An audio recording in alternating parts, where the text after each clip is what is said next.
Le verre de Bordeaux pesait lourd dans ma main. Un poids silencieux et froid. De l'autre côté de la table, Ambre Dubois était une flamme dans une robe rouge incendiaire. Son corps si près de celui de mon mari. Julien. Qu'un souffle d'air n'aurait pu passer entre eux. Son rire, clair et cristallin, résonnait dans le restaurant chic du Marais. Un son qui semblait conçu pour irriter mes nerfs. C'était la 5e fois ce soir. La 5e fois qu'elle me rappelait, délibérément, que j'étais une étrangère dans leur histoire commune. Oh! Julien! Tu te souviens de cette petite trattoria à Rome? Celle où nous nous étions perdus sous la pluie? Lança-t-elle, posant une main à la manucure parfaite sur son avant-bras. Julien eut un petit rire. Un son bas et chaleureux que je n'avais pas entendu depuis des semaines. Ses yeux s'illuminèrent au souvenir. Une lueur que je croyais autrefois m'être réservée. Comment pourrais-je oublier? Tu avais acheté tous leurs croissants au Nutella. Ils étaient dans leur propre monde. Un monde bâti sur 2 décennies de blagues et de souvenirs secrets. Me laissant à l'extérieur. Regardant à travers une vitre invisible. J'essayais de me concentrer sur le risotto devant moi. Mais ma fourchette semblait peser 1 tonne. Chaque fois qu'elle riait. Chaque fois que ses doigts frôlaient les siens. Un œuf froid se serrait dans mon estomac. Le point de rupture arriva avec un geste maladroit et calculé. Ambre tendit le bras pour attraper la bouteille de vin. Son mouvement un peu trop ample. Le liquide rouge sombre décrivit un arc dans les airs, éclaboussant le devant de mon chemisier en soie de couleur crème. Une tache parfaite, grandissante, juste au-dessus de mon cœur. Le choc froid du vin s'infiltra à travers le tissu, glaçant ma peau. Oh mon Dieu! Chloé! Haleta Ambre, sa main volant vers sa bouche. Ses yeux étaient grands ouverts de fausse horreur. Mais je l'ai vu. Cette lueur fugace de triomphe. Je suis tellement désolée. Je ne l'ai pas fait exprès. Le silence tomba sur la table. Tous les yeux étaient rivés sur la tache qui s'étalait. Cette marque hideuse d'humiliation. Julien tourna enfin son attention vers moi. Mais son premier instinct ne fut pas l'inquiétude. C'était la gestion de crise. Il secoua la tête. Sa voix un doux reproche adressé à Ambre. Ambre. Sois plus prudente. Il prit alors une serviette. Mais il ne me la tendit pas. Il la lui tendit à elle d'abord. Pour essuyer les quelques gouttes qui avaient giclé sur sa main. Ce n'est qu'ensuite qu'il se tourna vers moi. Son expression un mélange d'agacement et d'obligation lasse. Chérie. Tu veux aller aux toilettes pour te nettoyer? La 5e fois. Je les ai comptées dans ma tête. Le contact accidentel sur sa cuisse. Le secret murmuré qui l'avait fait sourire. L'histoire qui m'excluait. Le dessert partagé dans son assiette. Et maintenant? Ceci. Cet acte d'agression publique et indéniable. Déguisé en accident. Quelque chose en moi se brisa. La Chloé calme et patiente qui donnait toujours à Julien le bénéfice du doute. Qui essayait toujours d'être la plus sage. Disparut tout simplement. À sa place se trouvait une femme qui en avait assez d'être invisible. Une chaleur inonda mon visage. Ma respiration devint rapide et superficielle. Je regardais Julien. Le regardais vraiment. Alors qu'il s'agitait autour d'Ambre. Complètement inconscient de la tempête qui grondait en moi. Je pris mon propre verre de vin. Celui encore plein et sombre. Je me levai. Mes mouvements fluides et délibérés. Et sans un instant d'hésitation. Je jetai son contenu en plein visage de mon mari. Le bruit du liquide contre la peau fut étonnamment fort. Le vin rouge coula sur son beau visage, dégoulinant de son menton et trempant le col de sa chemise blanche coûteuse. Le restaurant tout entier sembla retenir son souffle. Je parlais dans le silence assourdissant. Ma voix basse et dangereusement calme. Désolé. Ma main a glissé. Julien se leva d'un bond. Son visage un masque d'incrédulité et de rage. Rouge à la fois du vin et de la colère. Chloé. Tu as perdu la tête? Ambre s'agrippa à son bras. Sa performance passant à la vitesse supérieure. Des larmes montèrent à ses yeux. Julien. Qu'est-ce que j'ai fait? Pourquoi est-elle si en colère contre moi? Je regardai par-delà mon mari balbutiant. Mon regard se fixant sur Ambre. Je laissai un petit sourire froid effleurer mes lèvres. Pourquoi ne le lui dis-tu pas? Ambre. Pourquoi n'expliques-tu pas le texto que tu as envoyé à mon mari à 2 heures du matin la semaine dernière? Je laissai la question en suspendant l'air. Tranchante et lourde. Celui qui disait juste. Tu me manques. Le visage d'Ambre se figea. La couleur quitta ses joues. Son choc fin remplacé par une panique authentique. Julien se tourna vivement vers moi. Sa voix un bégaiement. Chloé. Ce n'était pas ça. C'était juste des amis qui prenaient des nouvelles. Des amis? Je ris. Un son court et amer. Je pris mon sac à main sur la chaise. Mon sang-froid absolu. C'est comme ça que tu appelles ça? Je me retournai et m'éloignai de la table. Des regards. Des débris de la soirée. Je pouvais entendre Julien crier mon nom. Une note désespérée dans sa voix. Mais je ne ralentis pas. Je sortis du restaurant et entrai dans l'air frais de la nuit. Le son de la porte se refermant étant une ponctuation finale et satisfaisante. Ça n'avait pas toujours été comme ça. Il y a 3 semaines à peine. Notre monde était calme. Ordonné et baigné dans la douce lueur du contentement.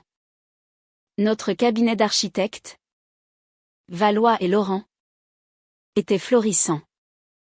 Notre appartement parisien, un chef-d'œuvre minimaliste de verre et d'acier que j'avais moi-même conçu, était mon sanctuaire. Notre vie était un plan que nous avions dessiné ensemble. Chaque ligne précise.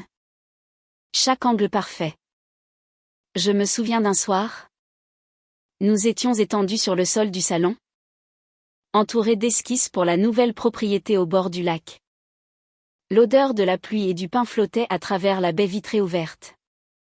Julien traçait les lignes d'un toit avec son doigt. Un froncement de sourcils pensif sur son visage. Et si on augmentait la pente ici? Murmura-t-il. Sa voix un grondement sourd. Ça laisserait entrer plus de lumière du matin. Je me penchai par-dessus son épaule. Mon menton reposant sur son dos. J'aime bien. Chuchotai-je. Déposant un baiser sur son cou. Tu améliores toujours mes créations. Il se retourna. Ses yeux gris doux et pleins d'une chaleur familière. Nous les améliorons. Corrigea-t-il. Sa main venant se poser sur ma joue. Nous sommes une équipe. C'était nous. Une équipe. Au travail. Dans la vie. En amour. Nous étions ensemble depuis 10 ans. Mariés depuis 3. Nous avions tout construit à partir de 0. Nos rêves et nos ambitions entrelacés. L'idée d'un monde sans lui était comme imaginer un ciel sans soleil. Impossible. Impensable. La nouvelle du retour d'Ambre arriva un mardi. Livrée avec l'excitation désinvolte de la visite d'une vieille amie. Julien était au téléphone dans la cuisine. Riant d'une manière que je n'avais pas entendue depuis longtemps. C'était un son plus libre.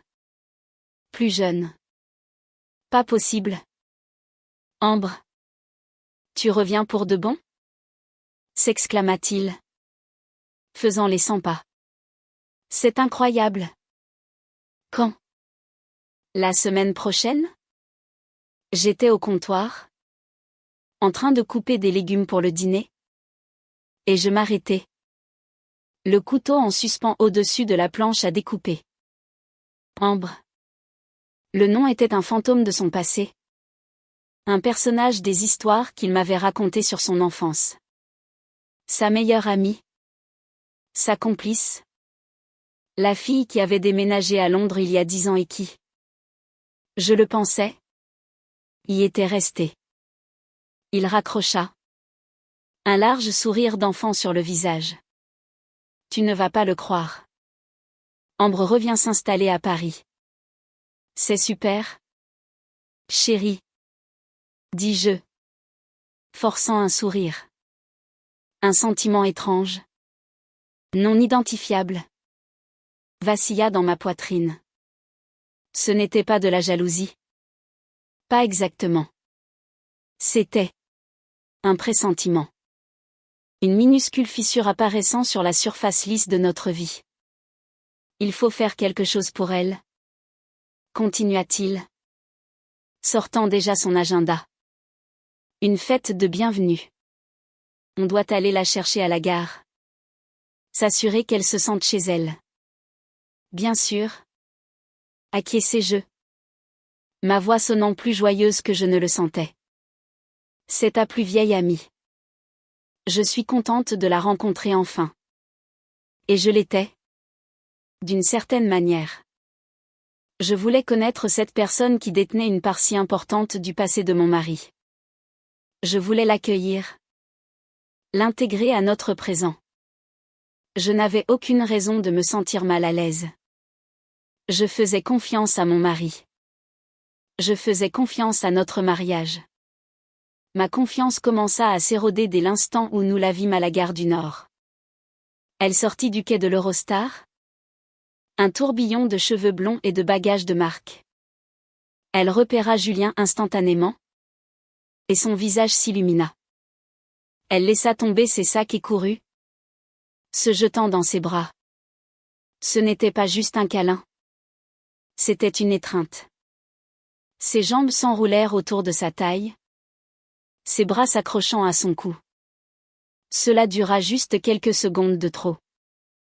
Julien, pris au dépourvu, recula d'un pas en riant. Ouah! Ambre! Doucement. Elle le lâcha enfin. Ses mains s'attardant sur ses épaules. Juju! Cria-t-elle. Utilisant un surnom que personne d'autre n'utilisait. Je n'arrive pas à croire que c'est vraiment toi. Ses yeux balayèrent son visage. Son corps. Avec une intensité qui semblait bien trop intime. Ce n'est qu'alors que son regard se posa sur moi. Debout maladroitement à côté. Oh! Dit-elle. Son sourire vacillant une fraction de seconde. Tu dois être Chloé. C'est un plaisir de te rencontrer enfin. Dis-je. Tendant la main. Elle l'ignora. M'attirant dans une brève étreinte légère comme l'air. Toi aussi. Dit-elle. Sa voix douce comme le miel. Julien m'a dit. Certaines choses sur toi. Le trajet en voiture fut un flot incessant de « Tu te souviens quand ?» Tu te souviens quand on a escaladé le vieux château d'eau? Tu te souviens quand on a séché les cours pour aller à ce concert? Chaque histoire était une brique dans le mur qu'elle construisait autour d'eux. Un mur que je ne pouvais pas pénétrer. Julien était complètement captivé. Perdu dans la douce lueur de la nostalgie. Il semblait même oublier que j'étais là. Assise en silence sur le siège passager. Ce soir-là, Julien suggéra de l'emmener dans notre restaurant italien préféré. Un petit endroit confortable avec des nappes à carreaux et des bougies. C'est là qu'il m'avait demandé en mariage. Je pensais, naïvement, que l'Y emmené serait une façon de l'intégrer à notre monde. J'avais tort. C'était une scène pour qu'elle me montre à quel point je n'y appartenais pas vraiment. Elle commanda le même plat que Julien, riant comme si c'était un signe de leur connexion cosmique. Tu vois? On pense même encore pareil? Dit-elle en lui donnant un petit coup d'épaule. Tout au long du repas, Elle affirma subtilement et constamment sa place. Elle le coupait au milieu d'une phrase pour finir sa pensée. Elle tendait le bras par-dessus la table et piquait un morceau de calamar dans son assiette sans demander. Elle évoqua une de ses anciennes petites amies. Quelqu'un d'avant mon époque. Et ils passèrent 10 minutes à disséquer la relation pendant que je fixais mon verre d'eau, sentant ma propre présence rétrécir jusqu'à n'être plus qu'une spectatrice. Elle n'a jamais été faite pour toi. Juju. Conclut Ambre avec un air d'autorité, posant sa main sur la sienne sur la table. Je l'ai toujours su. Julien ne retira pas sa main. Il sourit simplement. Un sourire faible. Triste et réminisce. Tu avais probablement raison. Je suis allée me coucher ce soir-là avec une pierre froide dans l'estomac. Quand Julien entra dans la chambre, je faisais semblant de dormir. Je sentis le lit s'affaisser alors qu'il s'asseyait à côté de moi. Tu étais silencieuse ce soir ? Dit-il doucement, sa main caressant mes cheveux. Tout va bien ? Je voulais crier. Je voulais lui dire que sa meilleure amie essayait systématiquement de m'effacer. Je voulais lui demander s'il était aveugle.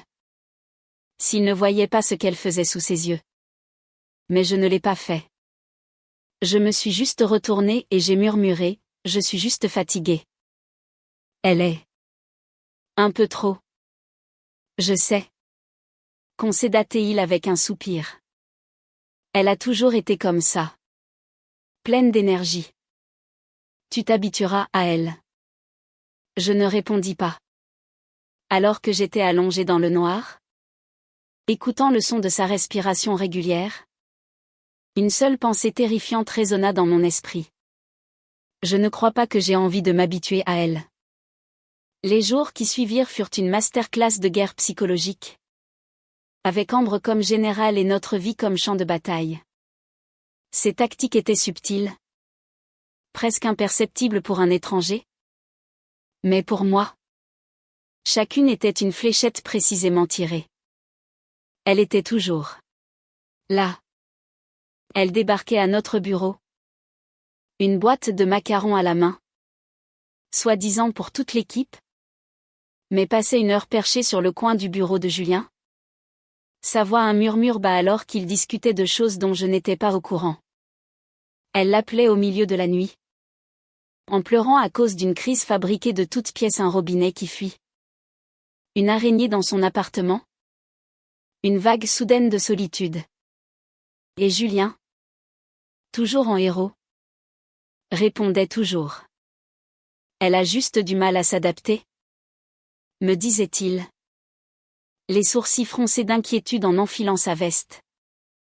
Elle ne connaît personne d'autre ici. Elle a un propriétaire pour le robinet et un exterminateur pour l'araignée. Dis-je un soir. Ma voix plus tendue que je ne le voulais. Et pour la solitude, il y a des psys. Ou elle devrait en trouver un. Tu n'es pas son soutien émotionnel ? Julien. Il s'arrêta à la porte, la main sur la poignée, et se retourna vers moi. Il y avait une lueur d'irritation dans ses yeux. Chloé. Ce n'est pas juste. C'est ma meilleure amie depuis qu'on a 5 ans. Je ne peux pas lui tourner le dos. Je ne te demande pas de lui tourner le dos. Dis-je. Ma voix baissant d'un ton. Je te demande de construire une barrière autour de nous. Autour de notre mariage. Elle dépasse les bornes. Tu imagines des choses ? Dit-il en secouant la tête. Tu n'es juste pas habitué à elle. Laisse faire le temps. Et puis il partit. Le clic de la porte faisant écho à la distance grandissante entre nous. La deuxième fois qu'elle m'a provoqué. C'était lors d'un barbecue de week-end avec nos amis. Ambre est arrivée en retard, vêtue d'une robe d'été blanche presque identique à la mienne. Elle en fit tout un spectacle, riant de cette coïncidence hilarante. Les grands esprits se rencontrent. N'est-ce pas Chloé ?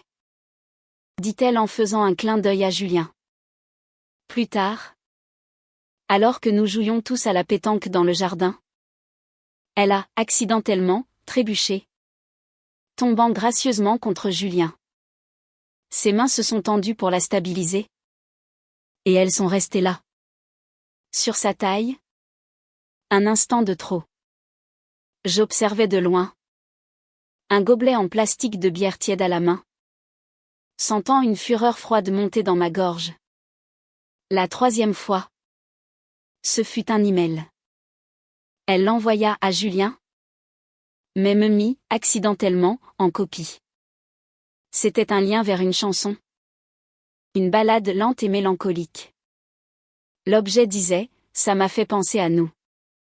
Le corps de l'email ne contenait qu'une seule phrase « Tu te souviens de cet été-là » Je l'ai supprimé sans un mot. Mais le message était clair. Nous avons une histoire. Pas toi. La quatrième fois. Elle lui a acheté un cadeau. Un exemplaire vintage, relié en cuir, de son livre préféré. L'écume des jours. C'était un cadeau incroyablement attentionné et personnel. Je l'ai vu chez un bouquiniste et je devais absolument te le prendre. Juju, dit-elle, les yeux brillants en le lui tendant pendant le dîner.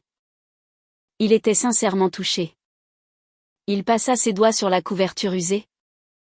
Son expression douce de gratitude. Plus tard cette nuit-là, je le vis le placer sur sa table de chevet. Juste à côté de la photo encadrée de notre mariage. C'était comme si elle plantait son drapeau sur son territoire le plus personnel. Chaque incident était suffisamment petit pour être niable. Si je me plaignais, j'étais la femme jalouse et peu sûre d'elle. Je réfléchissais trop. J'y imaginais des choses. Alors je suis restée silencieuse. J'ai ravalé ma colère et ma peine, les laissant se transformer en un nœud dur de ressentiment dans mes entrailles. J'ai regardé mon mari, l'homme que j'aimais, s'éloigner de plus en plus, emporté par la marée implacable de son passé. Et cela nous a menés au restaurant, au vin renversé et à l'humiliation finale et publique. Après être parti, je ne suis pas rentrée chez moi. Je ne pouvais supporter l'idée d'être dans cette maison, entourée de la vie que nous avions construite. Une vie qui semblait maintenant une fragile façade. J'ai conduit sans but à travers les rues de Paris luisantes de pluie. Les essuie-glaces battant une pulsation frénétique et rythmée qui correspondait au battement dans ma tête. Mon téléphone vibrait sans cesse dans mon sac. Je savais que c'était lui. Message après message. Appel après appel. Je les ai tous ignorés. Finalement, je me suis garée sur le parking d'une brasserie ouverte 24 heures sur 24. L'enseigne au néon jetant une lueur rose et solitaire sur le trottoir mouillé. Je suis restée longtemps dans ma voiture. Le moteur éteint. Le silence seulement rompu par le tambourinement de la pluie sur le toit. J'ai enfin sorti mon téléphone. L'écran était rempli de son nom. Chloé. Où es-tu? S'il te plaît. Appelle-moi. Qu'est-ce qui s'est passé? Tu as complètement surréagi. Ambre se sent très mal. Elle voulait juste plaisanter. Rentre à la maison. On doit parler. Plaisanter. Le mot a eu l'effet d'une gifle. J'ai fixé ses messages. Ses excuses. Son manque total de compréhension. Il ne voyait pas. Il ne voyait pas sa cruauté calculée. Sa campagne délibérée pour me saper. Ou peut-être qu'il la voyait. Et qu'il s'en fichait. La pensée fut comme un éclat de glace dans ma poitrine. D'un doigt tremblant, j'ai trouvé son contact. Je ne l'ai pas supprimé. Je l'ai bloqué. L'action fut rapide, nette. Une rupture numérique. C'était comme se couper un membre pour empêcher le poison de se propager. Quelques minutes plus tard, un nouveau message apparut d'un numéro que je reconnus comme étant celui de Marc. Un des amis de Julien qui était au dîner. Mon cœur fit un bond. Chloé. Julien est vraiment saoul. Il n'écoute personne. Tu peux venir le chercher? J'ai regardé le message. Mon pouce flottant au-dessus du clavier. Une partie de moi. L'épouse. La gardienne. Voulait y aller. Voulait le récupérer. Le ramener à la maison et arranger ça. Mais la femme sur qui on avait jeté du vin. La femme qui avait été humiliée pendant des semaines. A retenu ma main. Je n'ai pas répondu. Un instant plus tard. Un autre message de Marc arriva. C'était une photo. Mon souffle se coupa dans ma gorge. Julien était affalé sur une banquette en cuir dans le bar du restaurant. La tête en arrière. Les yeux fermés. Et Ambre était pratiquement drapée sur lui. Un de ses bras était accroché à son cou. Sa joue pressée contre la sienne. Son autre main tenait son téléphone. Prenant un selfie de deux. Elle souriait. Un sourire large. Triomphant. Radieux. Il n'y avait aucun espace entre eux. Ils ressemblaient à un couple. Un couple ivre. Désordonné. Mais indéniablement intime. J'ai regardé la photo jusqu'à ce que l'image se grave au dos de mes paupières. C'était ça. C'était la preuve. C'était la fin de tout doute persistant. Il n'avait pas couru après moi. Il était resté avec elle. Il s'était enivré avec elle. Et il l'avait laissé le tenir comme ça. J'ai éteint mon téléphone. L'écran devenant noir. Et j'ai tiré les rideaux de ma vie. J'ai démarré la voiture et j'ai conduit. Non pas vers la maison. Mais vers le seul endroit qui n'appartenait qu'à moi, un petit hôtel élégant du centre-ville que j'utilisais parfois pour les clients de passage. Je me suis enregistrée sous mon nom de jeune fille. Laurent.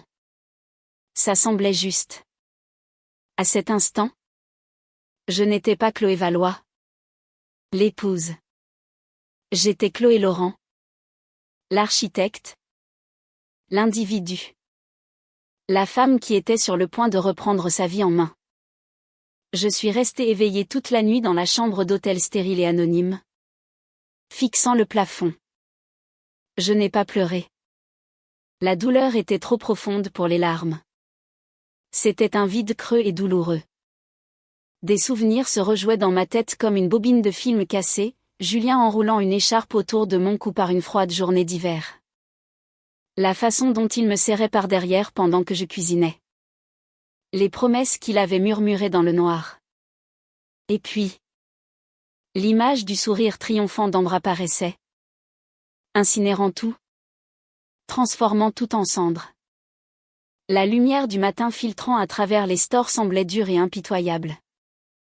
J'ai commandé un café et j'ai regardé par la fenêtre la ville qui se réveillait en bas. Un sentiment de calme. Froid et clair. M'envahit. La tempête émotionnelle était passée. Laissant derrière elle un paysage austère et silencieux. Je savais ce que je devais faire. Il n'y aurait plus de souffrance silencieuse. Plus de seconde chance. Plus de laisser faire le temps. J'ai pris une douche. Enfilé mon tailleur le plus impeccable et quitté l'hôtel. J'ai conduit jusqu'à la maison. Mes mains stables sur le volant. L'appartement était silencieux quand je suis entrée. Une odeur rance de whisky et de regret flottait dans l'air. Je l'ai trouvé évanoui sur le canapé du salon. Toujours dans ses vêtements tachés de vin de la veille. Ses cheveux étaient en désordre. Son visage pâle et flasque dans son sommeil ivre. Un parfum léger et sucré s'accrochait à sa chemise. Lavande. Le parfum d'ambre. C'était une dernière touche parfumée du couteau. Je ne l'ai pas réveillé. Je suis allée tranquillement dans la cuisine et je me suis versé un verre d'eau glacée. Je l'ai posé sur le plan de travail en marbre avec un bruit sec et définitif. Le son a résonné dans l'appartement silencieux. Julien se réveilla en sursaut. Gémissant. Il s'assit. Son corps oscillant, et me regarda à travers des yeux injectés de sang et trouble. Chloé. Croassa-t-il. Sa voix rauque. Je ne répondis pas. Je me dirigeai vers la porte d'entrée. Me penchai et commençai à mettre mes chaussures de course. Mes mouvements calmes et délibérés. Où vas-tu? Demanda-t-il. Sa voix épaisse de panique alors qu'il se levait en chancelant. Au bureau. Dis-je. Ma voix aussi froide et claire que l'eau dans mon verre. J'ai fini de lasser mes chaussures et me suis relevé. Le regardant enfin. Mes yeux se sont posés sur le col de sa chemise. Où une tache de rouge à lèvres pâles, presque invisible, subsistait. Un autre souvenir de sa nuit avec Ambre. Laisse-moi te conduire, plaida-t-il, faisant un pas vers moi. Non. Merci. Dis-je platement. J'ouvris la porte d'entrée, m'arrêtant sur le seuil. Je me tournai pour lui faire face une dernière fois. Mon expression indéchiffrable. Ne te donne pas la peine de venir au bureau aujourd'hui. Nettoie-toi. Et pendant que tu y es, tu devrais probablement réfléchir sérieusement à ce que tu veux. Son visage se voila de confusion. Qu'est-ce que tu veux dire? Je lui adressai un sourire qui n'atteignit pas mes yeux. C'était le sourire d'une femme qui avait enfin atteint son point de rupture et découvert, à sa surprise, que ce n'était pas un lieu de faiblesse, mais de pouvoir. Je veux dire qu'il est temps de choisir? Julien, dis-je. Ma voix ferme et inébranlable. Veux-tu continuer à jouer les infirmiers pour ta meilleure amie perdue de vue? Ou veux-tu sauver ce mariage? Sa pomme d'Adam fit un bond. Son visage était une toile de choc et d'horreur naissante. Pour la première fois, il sembla comprendre la gravité de la situation. Il sembla réaliser que le sol sous ses pieds s'était largement fissuré et qu'il était sur le point de tomber. Chloé. À propos d'hier soir. Je peux expliquer. Commença-t-il. Sa voix une supplique désespérée. Je le regardai simplement. Mon silence une réponse plus accablante que n'importe quel mot. Expliquer quoi? Pensai-je. Expliquer comment son rouge à lèvres s'est retrouvé sur ton col? Expliquer la photo que Marc m'a envoyée? Expliquer pourquoi. Lorsque ta femme est partie, ton premier réflexe a été de tomber dans les bras d'une autre femme? Je n'avais pas besoin de ces explications. J'avais toutes les preuves dont j'avais besoin. Je sortis dans l'air vif du matin, refermant la porte derrière moi. Le clic décisif l'enfermant à l'intérieur avec le désordre qu'il avait créé. Je lui avais donné un choix. Et au fond de moi, dans la partie la plus froide de mon cœur, je savais déjà lequel il ferait. Le silence dans l'appartement après mon départ devait être assourdissant. J'imaginais Julien debout là, au milieu des décombres de sa propre création. La froide réalité de mon ultimatum s'imposant enfin à lui. Pour moi, le trajet jusqu'au bureau était comme remonter à la surface après avoir été maintenu sous l'eau trop longtemps. La tour familière de verre et d'acier de notre cabinet, Valois et Laurent, ressemblait à une forteresse. Ma forteresse. C'était le seul endroit que la nostalgie d'Ambre ne pouvait toucher. La seule partie de ma vie que j'avais construite de mes propres mains. De mon propre esprit. Mon assistante, Chloé, m'accueillit à l'ascenseur. Son jeune visage empreint d'inquiétude. Elle était avec nous depuis des années et était perspicace. Elle savait que quelque chose n'allait pas. Tout va bien. Chloé? Demanda-t-elle. Sa voix douce. Je lui adressai un sourire crispé et rassurant. Tout va bien. Chloé. Juste une matinée difficile. Peux-tu retenir tous mes appels pour la prochaine heure? Elle hocha la tête. Les yeux pleins de questions tacites. Mais n'insista pas. Dans mon bureau. Je fermai la porte et m'appuyai contre elle. Le bois ferait un réconfort contre mon dos. La vue sur les toits de Paris, habituellement une source de fierté et d'inspiration, semblait grise et lointaine. Je m'assis à mon bureau. Le cuir noir de ma chaise grinçant doucement. Et pour la première fois depuis la veille, je me permis de sentir tout le poids de la situation. La trahison. L'humiliation. La déception écrasante. 10 ans d'amour semblaient se dissoudre en fumée. Il n'est pas venu. Au fil des heures, une partie amère de moi était soulagée. Je me plongeais dans mon travail. Les lignes épurées des plans et les problèmes logiques de la résistance des matériaux étant une distraction bienvenue face au chaos désordonné et illogique de ma vie personnelle. Le travail était quantifiable. Il avait un sens. On y mettait des efforts. On voyait les résultats. Il ne vous mentait pas et ne cherchait pas d'excuses. Vers midi. La porte de mon bureau s'ouvrit sans qu'on frappe. C'était Julien. Il avait l'air diminué.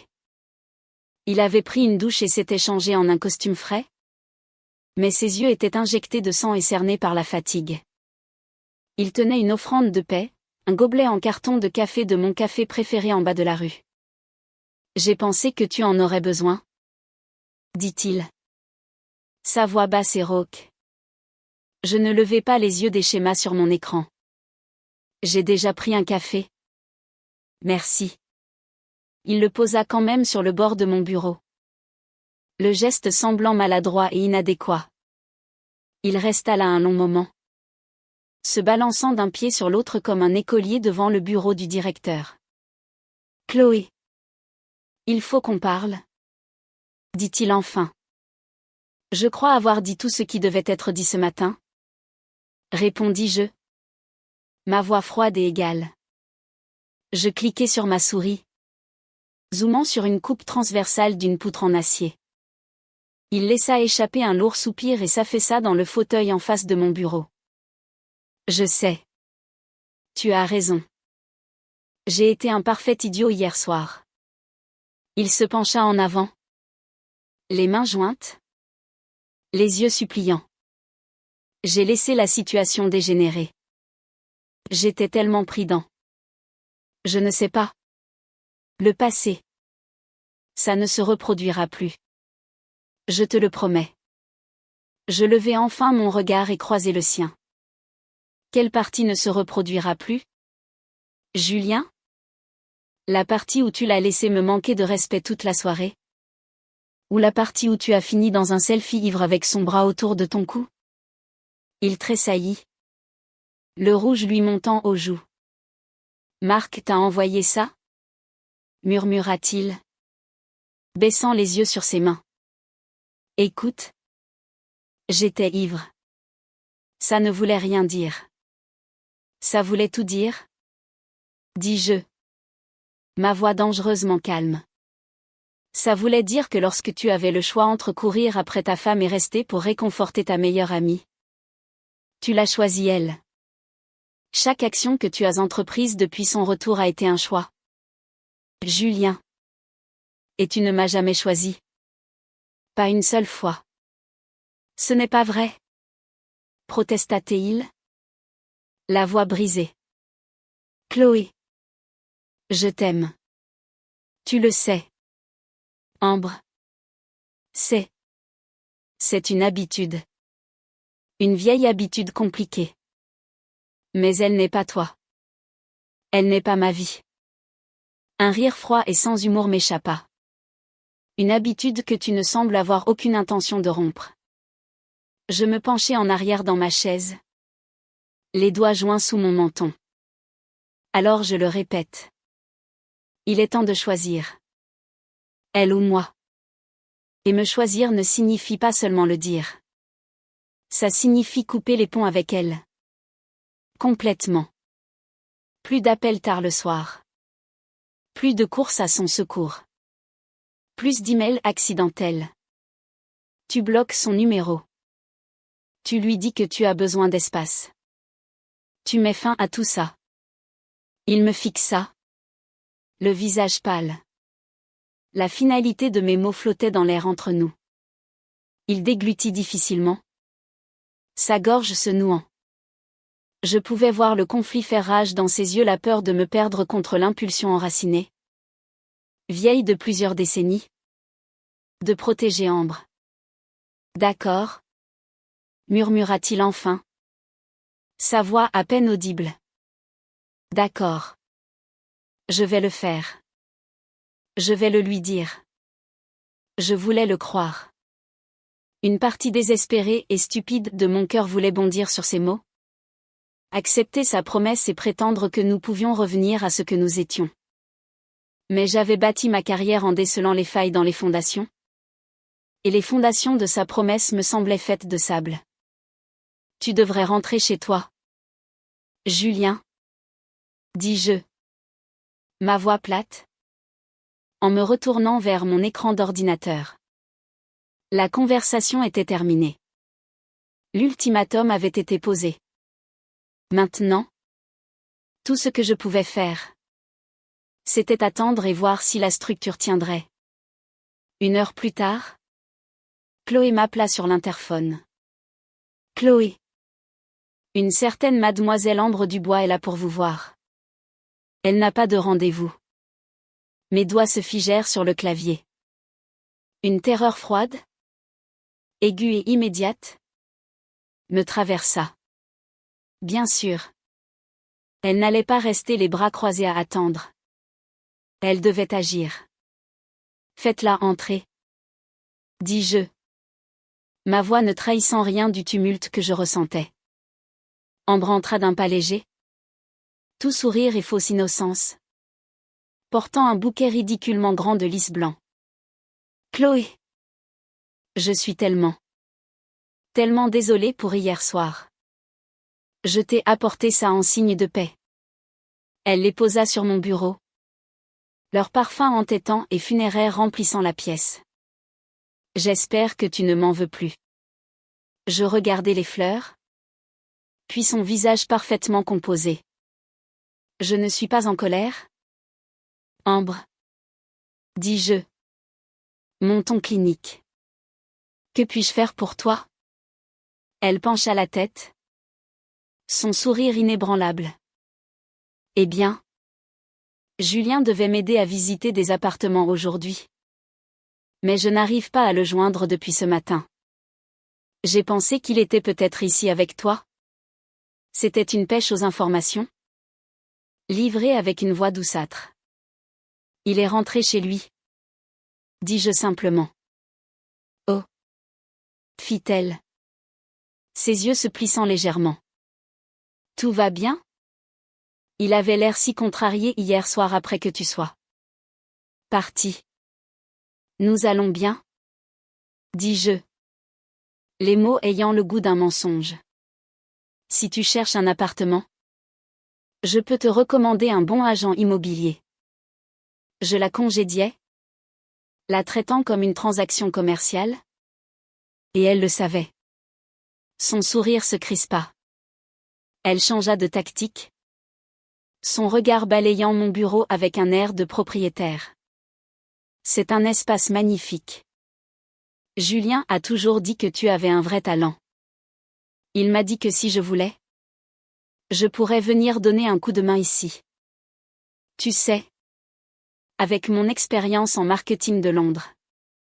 Voilà. L'invasion. La tentative de marquer son territoire non seulement sur mon mari, mais aussi sur ma carrière. L'audace de la chose me coupa le souffle. Je me levai lentement, contournai mon bureau et m'y adossai, croisant les bras. J'étais plus grande qu'elle, et j'en profitais. Vraiment? Demandai-je, ma voix tombant dans un registre plus bas et plus dangereux. T'a-t-il aussi dit que le capital de départ pour créer cette entreprise, la totalité venait d'un fonds fiduciaire de ma famille?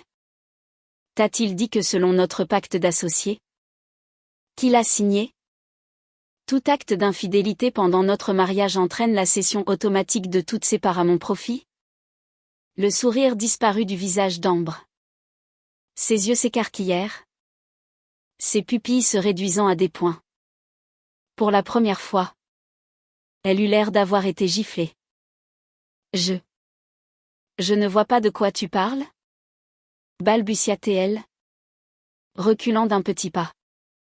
Julien et moi ne sommes que des amis. Des amis? Répétai-je le mot, le laissant suspendu dans l'air comme une fléchette empoisonnée. Les amis n'envoient pas de texto « tu me manques » à 2 heures du matin. Ils n'essaient pas de s'installer dans l'entreprise du mari de leur ami. Et ils n'essaient certainement pas de convaincre un homme de tromper sa femme. Je me détachai du bureau et fis un pas vers elle. Alors, laisse-moi être parfaitement clair. Tu resteras loin de mon mari. Tu resteras loin de mon entreprise. Et si tu penses pouvoir rivaliser avec moi, vas-y. Mais demande-toi s'il est prêt à perdre tout ce qu'il a construit pour une amie qu'il a retrouvée depuis quelques semaines. Son visage était livide. Le masque de la douce et innocente Ambre s'était brisé, révélant la femme calculatrice et désespérée en dessous. Elle se tourna sans un autre mot et s'enfuit pratiquement de mon bureau. Je la regardai partir, mon cœur battant la chamade. Mais mes mains étaient stables. Je me dirigeai vers le bouquet de lys, le pris et le jetai directement dans la poubelle. Ce soir-là, Julien rentra tôt. Il avait l'air épuisé mais déterminé. Il vint directement vers moi dans la cuisine et me tendit son téléphone. « Je l'ai fait, » dit-il. Sa voix calme mais ferme. J'ai bloqué son numéro. Je lui ai envoyé un dernier texto lui disant que je ne pouvais plus lui parler. Que ma priorité était mon mariage. Je pris le téléphone et regardai. Le message était là. Il était clair et sans équivoque. En dessous, le nom de contact d'Ambre avait disparu, remplacé par un simple « contact bloqué ». Une lueur d'espoir, fragile et hésitante, vacilla en moi. Peut-être qu'il avait enfin compris. Peut-être que nous pouvions arranger ça. Merci, dis-je. Ma voix douce. Je pensais ce que j'ai dit.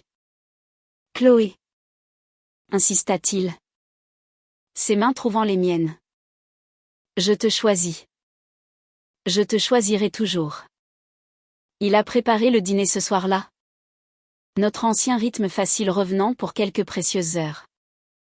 Nous avons parlé de travail, d'un nouveau projet, de tout sauf d'Ambre. C'était presque normal. Pour la première fois depuis des semaines, je me suis laissé aller. Je me suis laissé croire que la tempête était passée. Plus tard, alors que nous nous préparions à nous coucher, son téléphone, posé sur la table de chevet, vibra. Il y jeta un coup d'œil, et pendant une fraction de seconde, son corps se tendit. Il le mit rapidement en silencieux et le retourna face contre table. Le travail? Demandai-je. Ma voix désinvolte. Mais mon cœur avait déjà commencé à se serrer. Ouais, dit-il en évitant mon regard. Un problème avec le projet Villette. Je vais probablement devoir retourner au bureau un petit moment. Le projet Villette. Le projet dont j'étais l'architecte principal. Je savais pertinemment qu'il n'y avait aucun problème avec ce projet. Le mensonge était si flagrant, si maladroit, qu'il en était presque insultant. Oh, dis-je. Ma voix creuse. D'accord. Le travail d'abord. Il se pencha et m'embrassa sur le front. Je reviens vite, promit-il. Sa voix pleine d'une fausse gaieté qui me retourna l'estomac. Il attrapa ses clés et partit. La porte d'entrée se refermant doucement derrière lui. Je suis resté longtemps dans la chambre silencieuse. Puis, Avec un sentiment de sombre certitude, j'ai pris mon propre téléphone. J'ai ouvert mon navigateur, mes doigts se déplaçant automatiquement. J'ai tapé le nom d'Ambre. Son profil sur les réseaux sociaux, public, est apparu instantanément. Elle avait posté une nouvelle story 30 minutes plus tôt. Une photo d'elle, l'air pâle et triste, recroquevillée sur son canapé avec un thermomètre dans la bouche.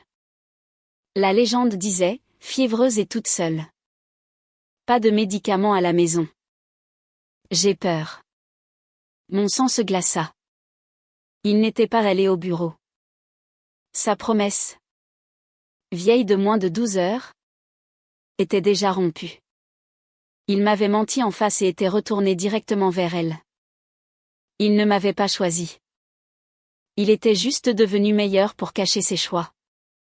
Et à cet instant, je sus avec une clarté glaçante et absolue que mon mariage était bel et bien terminé.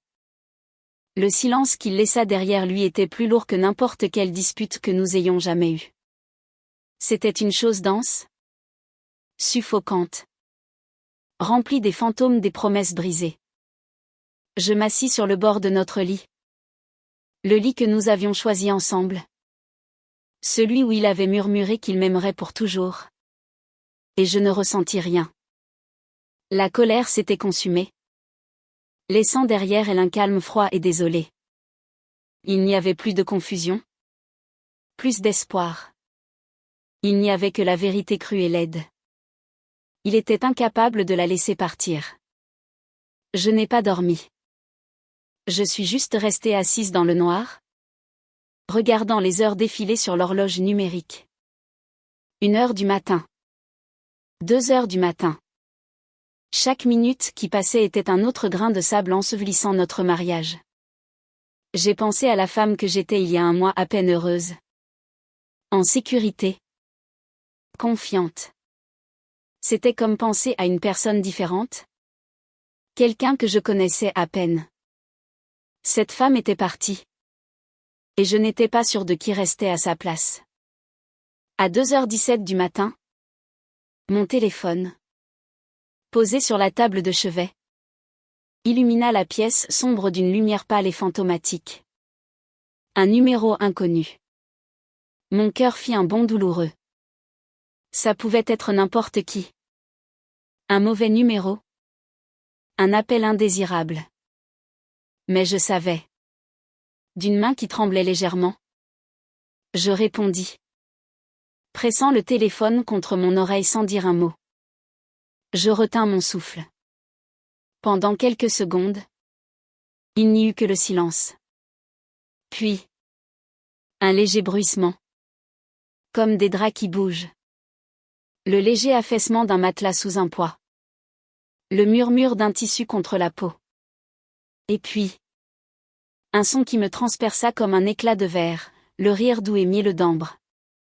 Julien, murmura-t-elle. Sa voix paresseuse et empreinte d'un ronronnement satisfait. N'arrête pas. Mon sang se transforma en glace dans mes veines. Mes poumons se bloquèrent. Je ne pouvais plus respirer. Plus bouger. J'étais figée. Prisonnière des sons intimes et dévastateurs qui provenaient du haut-parleur. J'entendis sa respiration. Lourde et saccadée. Un son que je ne connaissais que trop bien. C'était le son de lui perdant le contrôle. Le son qu'il faisait dans nos moments les plus intimes. Et puis il prononça son nom. Sa voix un murmure brisé et douloureux. Ambre. Il dit son nom avec la même intimité brute qu'il m'avait autrefois réservée. Le son de ce nom fut un coup physique, me coupant le peu d'air qui me restait. Je fermai les yeux, les jointures blanches alors que je serrais le téléphone, le pressant plus fort contre mon oreille comme pour confirmer que le cauchemar était réel. Je devais l'entendre. Je devais savoir. Plus doucement, chuchota TL. Sa voix haletante et taquine. Un petit rire grave gronda de sa poitrine. Il n'y eut pas de réponse en mots. Mais les sons qui suivirent étaient un langage que je comprenais parfaitement. Le froissement des draps devint plus frénétique. Un martèlement rythmé commença. Le son d'une tête de lit heurtant un mur. Chaque impact sourd un coup de marteau contre mon cœur brisé. Je me forçai à ravaler la bile qui montait dans ma gorge. Je me souvins de son visage quelques heures auparavant. Ses yeux si sincères alors qu'il promettait « Je te choisis ». Le souvenir était si absurde, si grotesquement ironique, qu'une larme s'échappa enfin, froide et silencieuse, traçant un chemin sur ma joue. Puis la voix d'Ambre revint, plus forte cette fois. Ces mots délibérés et dégoulinants d'une intention cruelle. Elle savait. Elle devait savoir. Ce n'était pas un accident. C'était une performance. Et j'étais son public désigné. Est-ce qu'elle sait? Demanda Ambre. Son souffle venant par courtes inspirations délibérées. Une brève pause. La respiration de Julien se bloqua. Savoir quoi? Marmonna-t-il. Sa voix épaisse de désir. Savoir que tu lui as menti? Dit-elle. Sa voix baissant à un murmure conspirateur parfaitement audible. Que tu lui as dit que tu travaillais tard. Alors qu'en réalité tu es venu me voir. Mon monde bascula. C'était une confession. Une provocation. Elle voulait que j'entende ça. Elle voulait que je connaisse toute l'étendue de sa trahison et de sa victoire. Le téléphone dans ma main était moite de sueur. Ne parle pas. Fut tout ce qu'il parvint à dire. Sa voix tendue. Mais elle n'avait pas fini. Elle rit de nouveau. Un son doux et triomphant. Dis-moi juste. Ronronna-t-elle. Sa voix se brisant de fausses émotions. Qui veux-tu le plus? Elle. Ou moi? Le silence qui suivit s'étira en une éternité. C'était une seule seconde suffocante où mon monde entier était en suspens. J'entendais sa respiration laborieuse. Les battements frénétiques de mon propre cœur. Et puis. Sa réponse vint. Un unique murmure rauque qui scella mon destin. Toi. Un seul mot. Net. Tranchant. Final. C'était le son d'une lame de guillotine qui tombe, sectionnant le dernier fil fragile qui reliait mon cœur au sien. Mes doigts se détendirent. Le téléphone glissa de ma prise, tombant bruyamment sur le parquet. La communication fut coupée. La pièce fut replongée dans l'obscurité et le silence. Mais le mot résonnait encore dans ma tête. Toi. Toi. Toi. Lentement. Mécaniquement. Je me penchai et ramassai le téléphone. Mes mains tremblaient. Mais mon esprit était étrangement calme. La douleur avait été si immense. Si absolue. Qu'elle avait tout court-circuité. Il ne restait plus de colère. Plus de chagrin. Seulement un vide immense et silencieux là où se trouvait autrefois mon amour pour lui. À partir de ce moment, quelque chose en moi changea de façon permanente. Le deuil était terminé. Le combat avait commencé. Le lendemain, j'ai déménagé. Je n'ai pas emporté grand-chose. Juste une valise avec des vêtements pour une semaine et mon ordinateur portable de travail. J'ai conduit jusqu'à l'appartement que j'avais acheté comme investissement avant notre mariage. Un appartement moderne et élégant à Montmartre dans lequel je n'avais jamais vécu. Il était vide. Stérile et parfait. C'était une page blanche. Julien a dû paniquer en rentrant et en me trouvant partie. Les appels et les SMS ont recommencé. Cette fois depuis un nouveau numéro qu'il avait dû acheter. Je ne l'ai pas bloqué. Je les ai laissés arriver, regardant les messages désespérés s'accumuler sur mon écran sans les lire. Sa panique était un bruit lointain qui ne pouvait atteindre la froide résolution qui s'était installée autour de moi. Quelques jours plus tard, Il m'a trouvé. Il s'est présenté à mon nouvel appartement. Le visage hagard. Des cernes sombres sous les yeux. Il portait un bouquet de fleurs, ressemblant à un homme rongé par une culpabilité tardive. J'ai entrouvert la porte, laissant la chaîne de sécurité en place. Je l'ai regardé à travers l'étroite ouverture. « Chloé. S'il te plaît. » supplia-t-il. La voix rauque. Je sais que j'ai tout gâché. Je sais que j'ai eu tort. Laisse-moi entrer. Parlons. Il n'y a rien à dire? Julien. Dis-je. Ma voix dépourvue de toute émotion. J'ai rompu avec elle. Dit-il. Ces mots sortant en un flot précipité. Pour de vrai cette fois. Je lui ai dit de me laisser tranquille. Je ne lui ai pas parlé depuis 3 jours. S'il te plaît. Donne-moi juste une autre chance de te le prouver. Un rire froid et sec m'échappa. Une autre chance? Combien de chances une personne peut-elle avoir? Julien? Je regardais les fleurs dans sa main. Des lys blancs. Les mêmes qu'Ambre avait apportées à mon bureau. Les mêmes qu'elle avait dû lui dire qu'elle aimait. Il n'avait pas seulement oublié ma fleur préférée. Il l'avait remplacée par la sienne. Le détail était si petit. Si parfait dans sa cruauté. Je pense que tu les as toutes épuisées. Je lui fermai la porte au nez. La chaîne cliquetant en se tendant. Ses supplications de l'autre côté étaient étouffées. Pathétiques. Je m'éloignai de la porte et ne regardai pas en arrière. La première personne que j'ai appelée fut Maître Thea Collins, l'avocate spécialisée en divorce la plus impitoyable de Paris. Elle avait la réputation d'être un requin. Et c'est exactement ce dont j'avais besoin. Nous nous sommes rencontrés dans son bureau austère et minimaliste.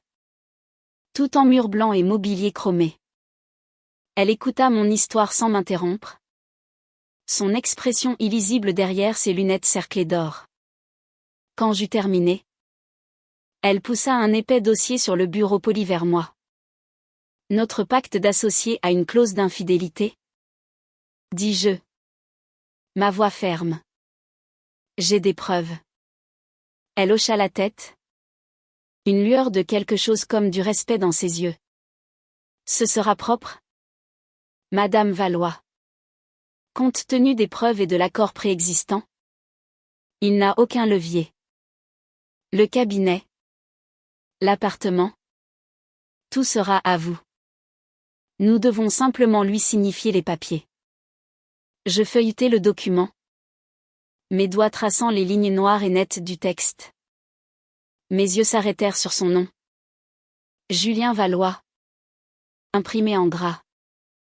Le nom qui était autrefois mon avenir. Maintenant juste un problème juridique à résoudre. Voulez-vous reconsidérer? Demanda Théa.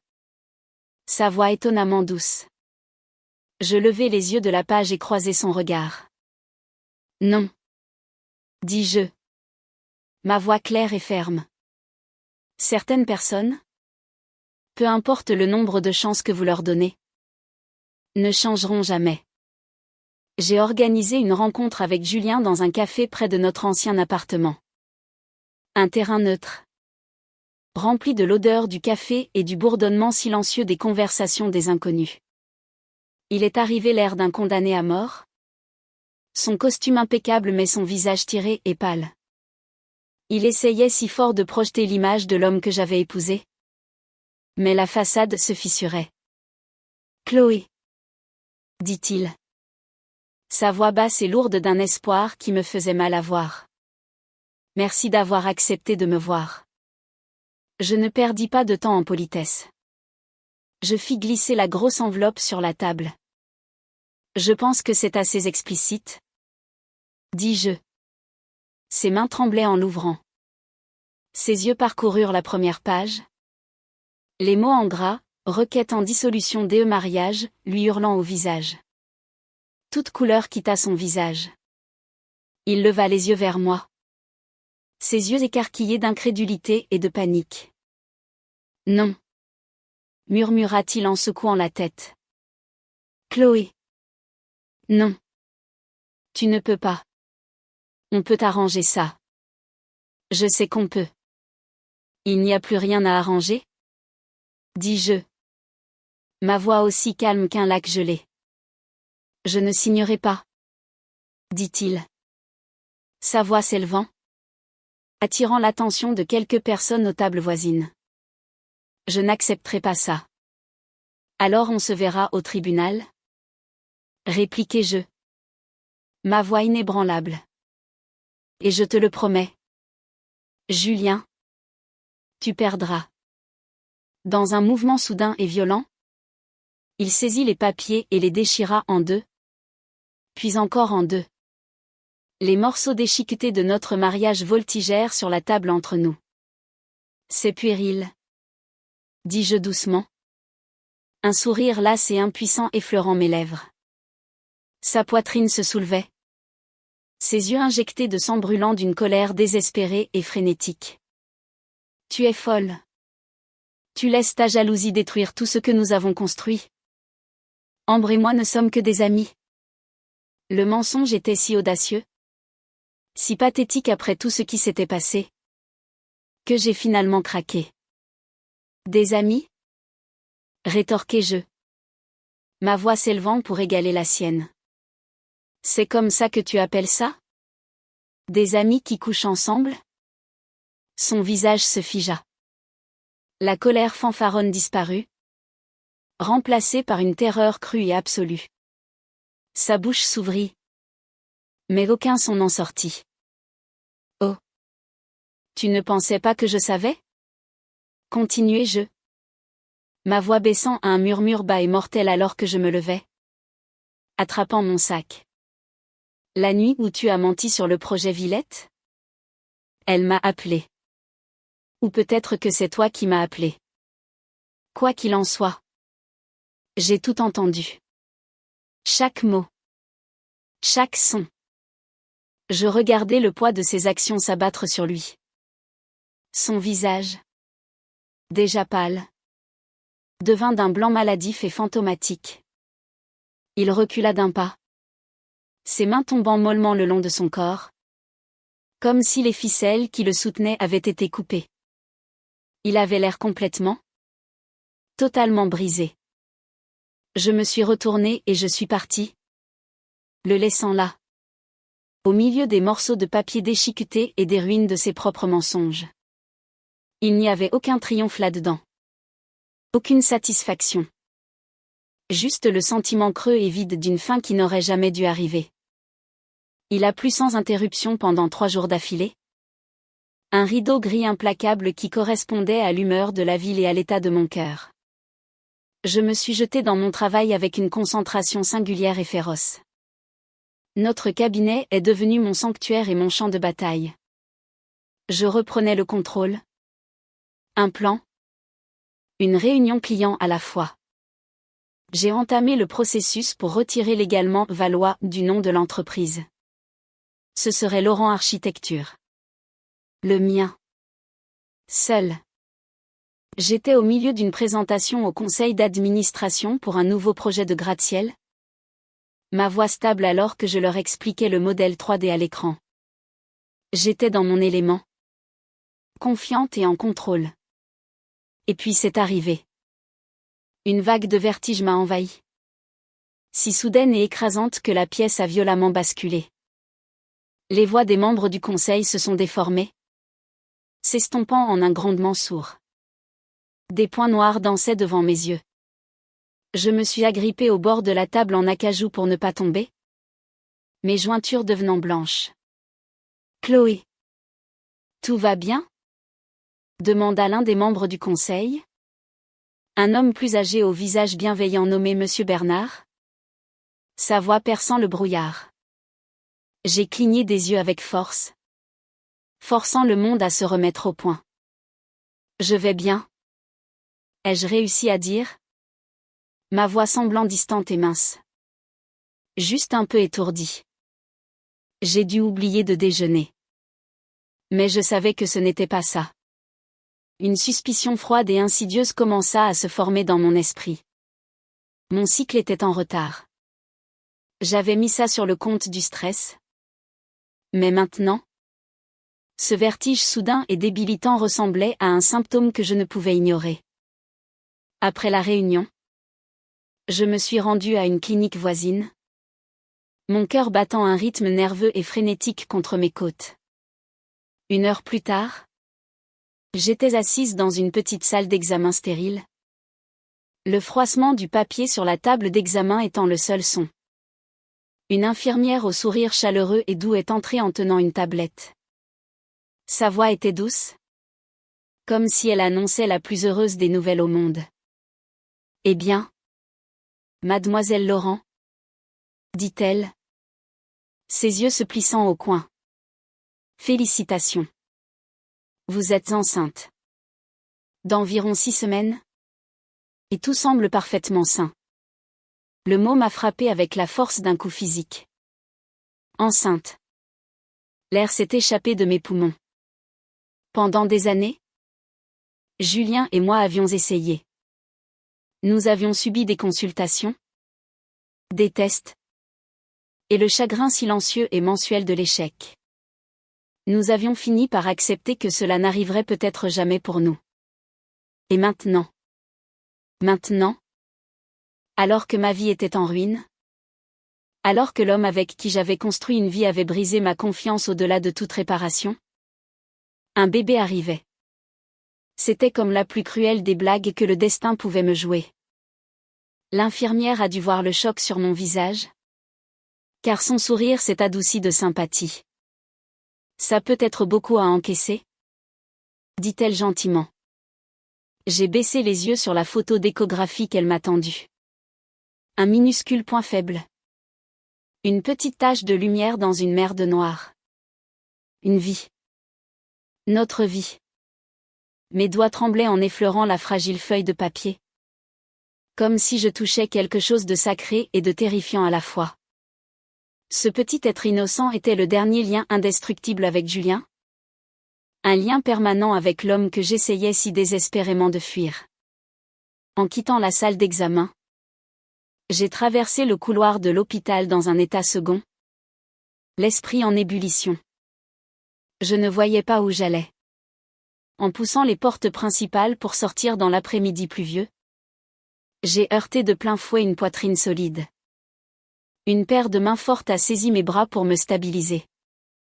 L'odeur familière de bois de cèdre et de pluie a rempli mes poumons avant même que je lève les yeux. Chloé. La voix de Julien était un souffle rauque. Il se tenait là, trempé jusqu'aux os, ses cheveux sombres plaqués sur son front. Ses yeux fous d'une énergie désespérée et frénétique. Je t'ai cherché partout. Ton assistante a dit que tu avais quitté le bureau. Malade. J'étais si inquiet. Mon regard tomba de son visage paniqué à la photo d'échographie toujours serrée dans ma main. Ses yeux suivirent les miens. Ses mots se coincèrent dans sa gorge. Qu'est-ce que c'est ? Murmura-t-il. Sa main s'avançant, ses doigts effleurant le papier. Dans mon choc, ma prise se desserra. La photo glissa de ma main, voletant jusqu'au trottoir mouillé. Nous la fixâmes tous les deux. L'image de notre enfant à naître reposant sur le sol sale et éclaboussé de pluie. Son visage se figea. Son expression passant de la confusion à l'incrédulité stupéfaite, puis à une joie fragile et naissante qui brisa mon cœur une nouvelle fois. On va avoir un bébé ? Souffla-t-il. Les mots pleins d'un émerveillement désespéré et merveilleux. Il me regarda, ses yeux brillants de larmes non versées. Chloé. Un bébé. Il s'avança, les bras ouverts pour me prendre dans ses bras, pour partager ce moment qui aurait dû être notre plus grande joie. Mais tout ce que je ressentis fut une fureur froide et protectrice. Je le repoussai.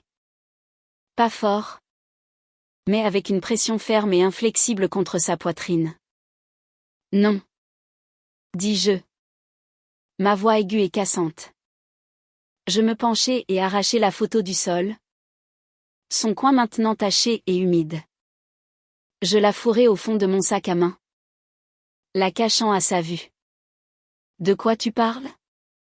Je l'ai vue, insista-t-il. La voix brisée. Ce n'est rien, mentis-je, les mots ayant un goût d'acide dans ma bouche. Il n'y a pas de bébé. C'était juste un examen de routine. Je me tournai pour m'éloigner, pour lui échapper, pour échapper à cette situation impossible. Mais il fut plus rapide. Il attrapa mon bras. Sa prise étonnamment douce mais ferme. Ne me mens pas, plaida-t-il. La voix brisée. Pas à ce sujet. S'il te plaît.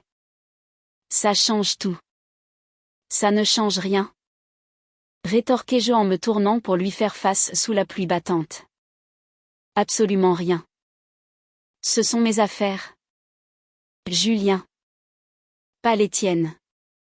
Notre bébé. Ce sont mes affaires. Cria-t-il. Sa voix rauque d'angoisse.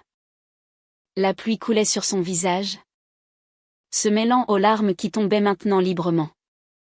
Chloé. Je sais que j'ai tout gâché. Je sais que j'ai tout détruit.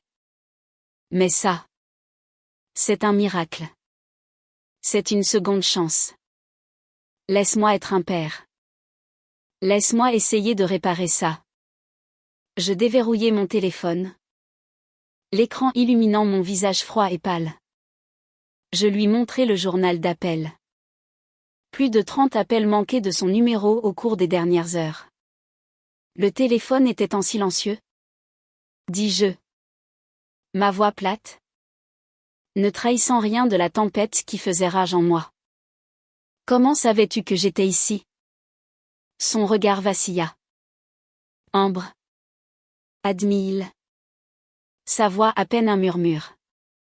Elle a vu ta voiture sur le parking et m'a appelé. Elle s'inquiétait pour toi. Ambre. Bien sûr. Même maintenant. Elle était là. Un fantôme tirant ses ficelles. Son ombre tombant sur le moment le plus important de ma vie. L'ironie était si amère qu'elle me fit presque rire. Un sourire faible et fatigué effleura mes lèvres. Elle est toujours si attentionnée. N'est-ce pas? Son expression s'adoucit. Ses yeux cherchant dans mon visage la moindre fissure dans mon armure. Il posa une main doucement sur mon épaule. Sa voix baissant, lourde d'une sincérité qui arrivait bien trop tard. Si quelque chose ne va pas, tu dois me le dire. Laisse-moi prendre soin de toi. De vous deux. Je reculai, hors de sa portée, et ouvris le parapluie noir que je portais. Le tissu se déploya entre nous. Une barrière sombre et austère. Sous l'averse, un étrange silence tomba, seulement rompu par le tambourinement régulier de la pluie et sa respiration tendue et saccadée. Laisse-moi au moins te raccompagner à ta voiture, offrit-il. Sa voix lasse. Pas la peine, répondis-je fermement. Ma main se resserrant sur la hanse de mon sac à main, où la petite photo était cachée. Mon chauffeur attend. C'était un autre mensonge. Mais j'avais besoin de créer de la distance, d'ériger des murs qu'il ne pourrait pas franchir. Alors que je me tournais pour partir, sa main jaillit, se refermant sur mon poignet. Sa prise était serrée, désespérée, comme s'il avait peur que je me dissolve dans la pluie juste devant lui. Es-tu vraiment obligée d'être aussi froide? Après tout ce que nous avons traversé? Ne pouvons-nous pas simplement en parler? Julien, dis-je. Ma voix aussi froide et stable que la pluie qui tombait autour de nous. Le coupant. Entre nous, il n'y a plus rien à dire. Sa pomme d'Adam fit un bond alors qu'il déglutissait. Ses cils mouillés tremblaient. Mais il ne pouvait cacher la tempête de douleur et de regret dans ses yeux. Ses doigts planèrent à quelques centimètres de ma manche. Figés en l'air. Comme s'il n'osait plus me toucher. Chloé. Suffoqua-t-il. Sa voix basse et tremblante. Portant une dernière supplique désespérée.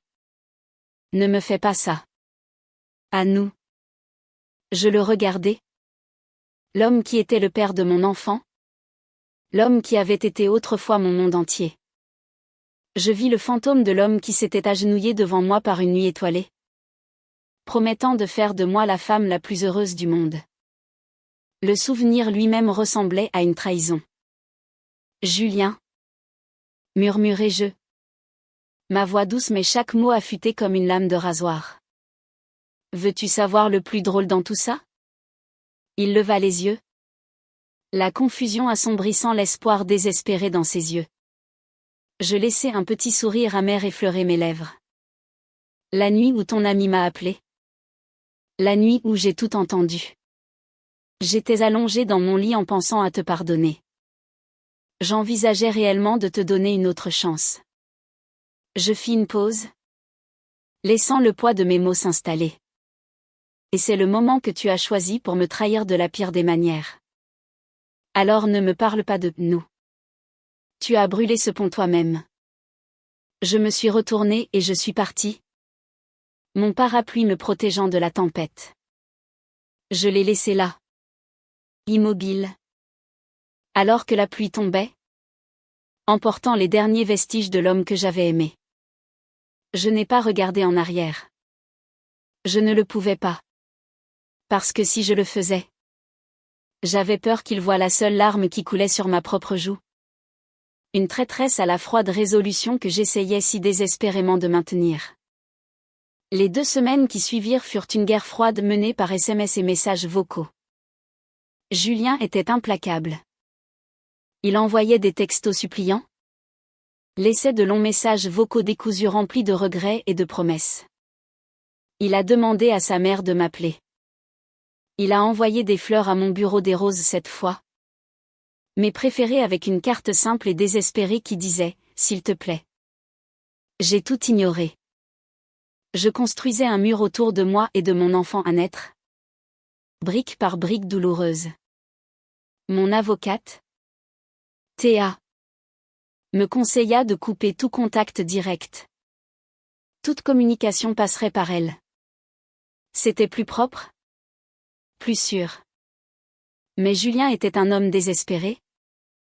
Et les hommes désespérés ne suivent pas les règles. Il a finalement eu raison de moi en invoquant la seule chose que je ne pouvais ignorer, l'entreprise. Il prétendit qu'il y avait une crise avec un investisseur majeur que nous seuls pouvions résoudre ensemble. C'était un mensonge.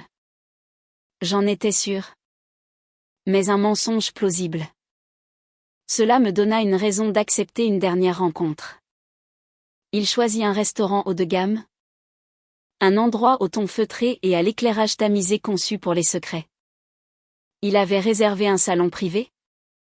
À l'écart. Quand je suis entrée, il était déjà là. Assis à une table dressée pour 2. Une bouteille de vin cher respirait déjà sur la table. Et une assiette de bar grillée aux fruits de la passion. Mon ancien plat préféré. Attendait à ma place. Le geste était si transparent. Si manipulateur. Qu'il en était presque pathétique. Il avait l'air terrible. Il portait une chemise blanche impeccable. Mais la cravate était desserrée. Et son visage était tiré et pâle. Il ressemblait à un homme qui n'avait pas dormi depuis une éternité. Chloé, dit-il. La voix rauque en se levant pour tirer ma chaise. Ses yeux étaient fixés sur le sol. Incapable de rencontrer les miens. Son alliance était toujours à son doigt. Un anneau d'or terne qui semblait nous narguer tous les 2. Je m'assis. La posture rigide. Mon sac à main posé sur mes genoux comme un bouclier. Je n'ai pas touché au poisson. L'odeur, autrefois si appétissante, me retournait maintenant l'estomac. Les nausées matinales étaient une compagne constante et importune. Une manifestation physique du tumulte en moi. Il se rassit. Ses mains tordant une serviette sur ses genoux. Le silence dans la pièce était épais et suffocant. Finalement. Il parla. Sa voix si basse que je dus tendre l'oreille pour l'entendre. Le médecin a dit. Cambre est enceinte.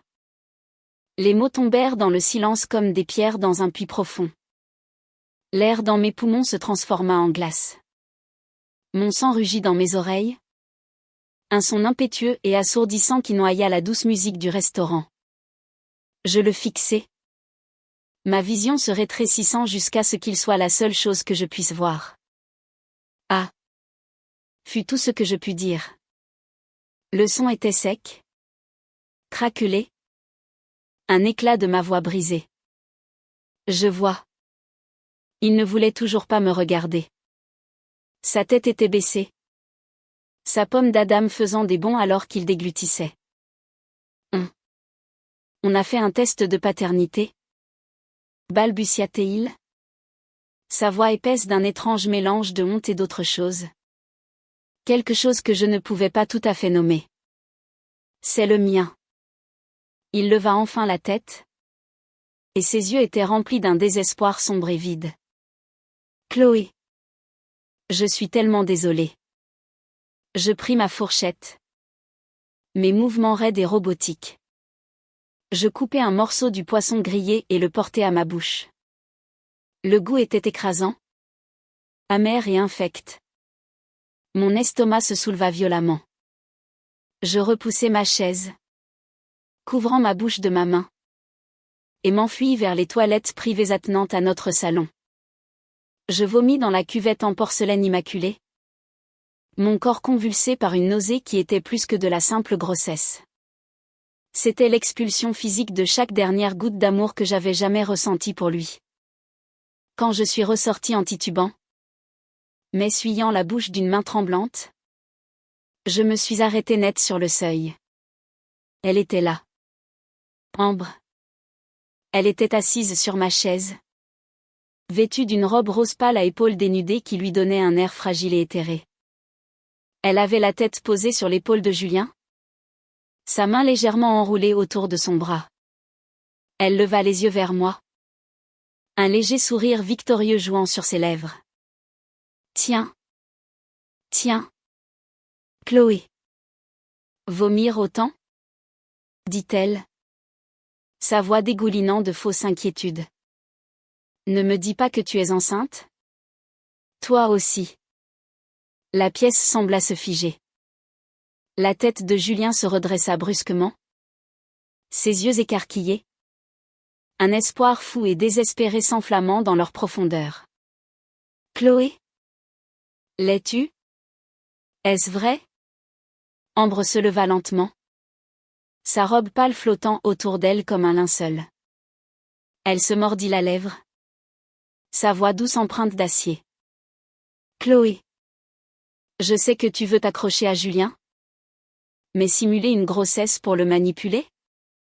C'est un nouveau bas-fond. Même pour toi. Je ne répondis pas. Je la fixai simplement. Mon expression un masque de glace. Elle glissa plus près. L'odeur de son parfum de lavande d'une agression pour mes sens. Elle attrapa ma main. Sa prise étonnamment forte. Et la pressa durement contre son propre ventre. Encore plat sous le tissu doux de sa robe. Ses longs ongles pointus s'enfoncèrent dans le dos de ma main. Une petite douleur aiguë. Sans ça, murmura-t-elle. Sa voix un sifflement triomphant destiné uniquement à moi. C'est le bébé de Julien. Son héritier. Un peu plus d'un mois maintenant. Quelque chose que tu n'as jamais pu lui donner. Julien resta figé. Le visage livide. La bouche légèrement entr'ouverte. Il regardait d'elle à moi. Ses yeux suppliants. Implorant un démenti. Un mot. N'importe quoi. Assez. Dis-je. Ma voix basse et dangereuse. Je retirai ma main de son contact comme si j'avais été brûlée. J'essuyai mes doigts sur une serviette. Mon regard ne la quittant jamais. Mes problèmes d'estomac sont mes affaires. Ils n'ont rien à voir avec toi. Julien tressaillit comme si je l'avais giflé. L'espoir fragile dans ses yeux mourut, remplacé par un vide terne et résigné. Il baissa la tête et laissa échapper un petit rire creux sans humour. C'est ça, marmonna-t-il. Plus pour lui-même que pour nous. Bien sûr. Toutes ces années. Ambre resserra sa prise sur son bras, inclinant la tête. Son ton maintenant doux mais autoritaire. Julien, dit-elle doucement. Tu dois faire ce qu'il faut. Notre bébé a besoin d'un père. Notre bébé a besoin d'un foyer. Il me regarda une dernière fois. Ses yeux fatigués et perdus étaient une question silencieuse et désespérée. Il me donnait une dernière chance de lui dire la vérité. De lui donner une raison de se battre. Mais en le regardant, assis là à côté de la femme qui portait son enfant, la femme qu'il avait choisie encore et encore, je ne ressentis qu'une certitude froide et dure. Même si je le lui disais, ça ne changerait rien. Il avait fait son lit. Il avait créé ce désordre. Et je ne laisserai pas mon enfant naître au milieu de tout ça. Je croisai son regard et le tint. Mon visage une toile blanche et indéchiffrable. Je ne lui donnai rien. Pas de colère. Pas de tristesse. Pas de confession. Juste le silence. Ce silence fut sa réponse. Il ferma les yeux. Un unique souffle douloureux s'échappant de ses lèvres. Il prit le stylo que son avocat, qui attendait apparemment ce signal, avait posé sur la table. Sans un autre mot. Il sortit les papiers de divorce fraîchement imprimés d'une mallette et signa son nom sur la ligne pointillée. Le crissement du stylo sur le papier fut le seul son dans la pièce. Une épitaphe finale et stridente pour notre mariage. Quand il eut fini, il poussa les papiers sur la table vers moi. Il ne me regardait toujours pas. Sa tête restait baissée. Ses épaules affaissées par la défaite. Je pris les documents signés. Les pages semblant incroyablement lourdes dans ma main. Je les glissai dans mon sac. Puis je me levai. Lissai ma robe et m'autorisai un petit sourire crispé. J'espère que vous serez très heureux ensemble. Dis-je. Ma voix claire et stable. Et puis je me suis retournée et j'ai quitté la pièce. Le restaurant. Et sa vie. Sans jamais regarder en arrière. Le lendemain, la nouvelle de leur future parentalité et de notre divorce se répandit comme une traînée de poudre dans nos cercles sociaux. Ambre ne perdit pas de temps. Elle publia une photo en ligne, Julien avec son bras autour d'elle. L'expression sombre. Tandis qu'elle tenait une photo d'échographie floue. Son sourire radieux et triomphant. La légende disait, le véritable amour trouve toujours son chemin. Béni nouveau départ. Je fis défiler la photo sur mon téléphone. Mon expression inchangée. Je me penchai en arrière dans ma chaise dans mon appartement silencieux et vide. Mes doigts tapotant un léger rythme sur la coudoir. Le véritable amour. Quelle ironie. Quelques heures plus tard, mon assistante Chloé m'envoya un fichier sécurisé et crypté. Elle m'était farouchement loyale. Et je lui avais demandé de faire quelques recherches discrètes. Le fichier provenait d'un détective privé que j'avais engagé la semaine précédente. Je l'ouvris. Mes yeux parcourant les pages de texte denses et les photographies. Mes doigts s'immobilisèrent. Mon souffle se coupa. Le rapport était exhaustif. Il détaillait la vie d'Ambre à Londres au cours des 2 dernières années. Sa série de relations ratées. Ses dettes croissantes. Et une rupture très récente et très compliquée avec un financier britannique. Un homme avec qui elle vivait jusqu'à il y a 4 mois à peine. Le détective avait également obtenu une copie des résultats du test de paternité que Julien avait mentionné. Le nom de la clinique m'était inconnu. En quelques clics, je trouvais son site web. Elle se spécialisait dans les services personnels discrets et avait une douzaine d'avis à une étoile affirmant qu'il s'agissait d'une arnaque qui produisait de faux documents à un prix élevé. Mes lèvres se courbèrent en un sourire froid et acéré. Je pris mon téléphone et composai le numéro de Théa. Théa, dis-je. Ma voix calme et claire. Je crois que j'ai tout ce dont nous avons besoin. Il est temps de passer à l'offensive. La victoire, réalisai-je, ne consisterait pas seulement à le quitter. Elle consisterait à m'assurer qu'il sache exactement pourquoi. Et pour qui. Il avait jeté toute sa vie par la fenêtre. Les jours qui suivirent la signature furent étrangement calmes. Les appels et les SMS incessants de Julien cessèrent. C'était comme si un interrupteur avait été basculé. Il avait fait son choix. Et le silence qui suivit fut sa reddition. Pour moi, c'était un répit. C'était l'espace dont j'avais besoin pour respirer, pour réfléchir, pour planifier. La grossesse était un secret que je gardais précieusement. Une flamme fragile que je protégeais du vent. Le matin, j'étais malade. L'après-midi, j'étais une PDG. Démantelant une vie et en construisant une autre. Le rapport de l'enquêteur était ma Bible. Je le relisais sans cesse, mémorisant les dates, les noms, les lieux. Ambre n'avait pas seulement eu une relation, elle avait été fiancée. Le financier britannique, un homme nommé Alistair Finch, avait rompu quelques semaines seulement avant qu'elle ne s'enfuit à Paris. La raison citée dans le rapport, provenant d'un ami proche d'Alistair, était l'infidélité. La sienne. J'engageai un second enquêteur, cette fois basé à Londres, pour creuser plus profondément sur Alistair Finch. J'avais besoin de plus que de simples rumeurs. J'avais besoin de preuves. En attendant, je me concentrais sur l'entreprise. Le transfert des parts de Julien était en cours. Une formalité juridique maintenant que le divorce était signé. Le conseil d'administration fut informé de sa démission, avec effet immédiat. La raison invoquée était des affaires personnelles. C'était un coup d'État propre et sans effusion de sang. Un après-midi, Chloé entra dans mon bureau. Le visage pâle.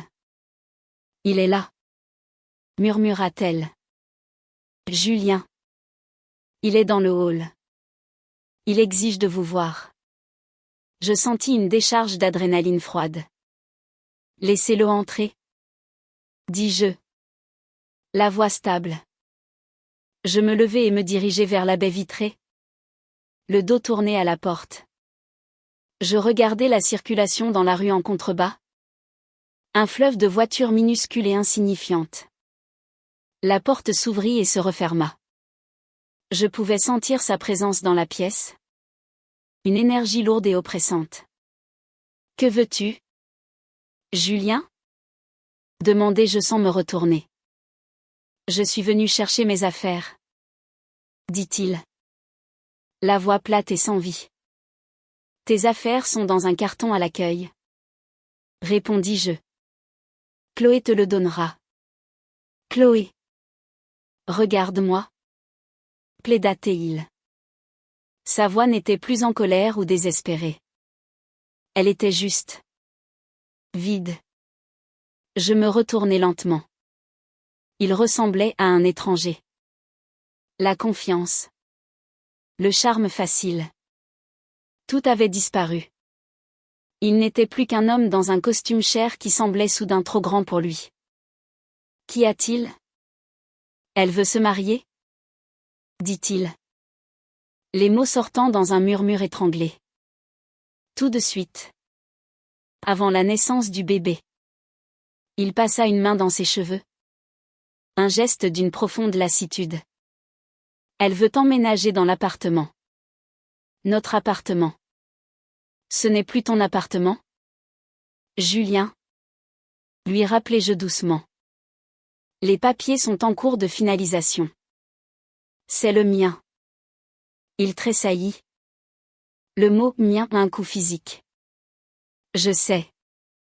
Mais je pensais juste que tu envisagerais peut-être de me le vendre. Pour elle. Pour le bébé. J'ai failli rire. L'audace pure et simple de la chose était à couper le souffle. Il m'avait rejeté pour cette femme. Et maintenant il me demandait de renoncer à mon foyer pour son confort. Non. Dis-je. Le mot unique aussi dur et final qu'une porte claquée. Chloé. S'il te plaît. Dit-il en se rapprochant. Elle traverse une période difficile. Ses hormones sont sens dessus-dessous. Elle a besoin de stabilité. Je dois donner un foyer convenable à mon enfant. Alors tu devrais en acheter un. Dis-je. Ma voix dangereusement douce.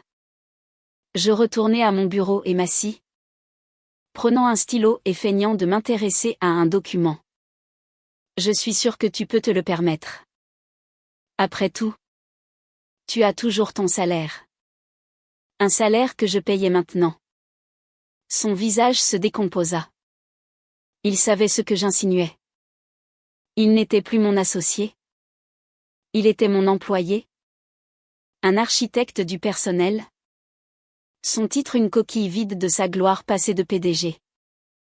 Je vois. Dit-il. Les épaules s'affaissant. Il se tourna pour partir, mais s'arrêta à la porte. Pour ce que ça vaut, murmura-t-il. Le dos toujours tourné. Je n'ai jamais voulu te faire de mal. Et pourtant, répondis-je sans lever les yeux. Tu étais si doué pour ça. La porte se referma en un clic. Je laissai échapper un souffle que je n'avais pas réalisé que je retenais. La confrontation n'avait pas été satisfaisante. Elle avait juste été triste. Il n'était pas un monstre. Il était juste un homme faible qui avait fait une série de choix catastrophiques. Et maintenant il se noyait dans les conséquences. 2 jours plus tard, le rapport de l'enquêteur de Londres arriva. C'était la dernière pièce du puzzle. La clé qui allait tout débloquer. Il contenait un email. Un message court. Brutal. De 3 phrases d'Alistair Finch à Ambre Dubois.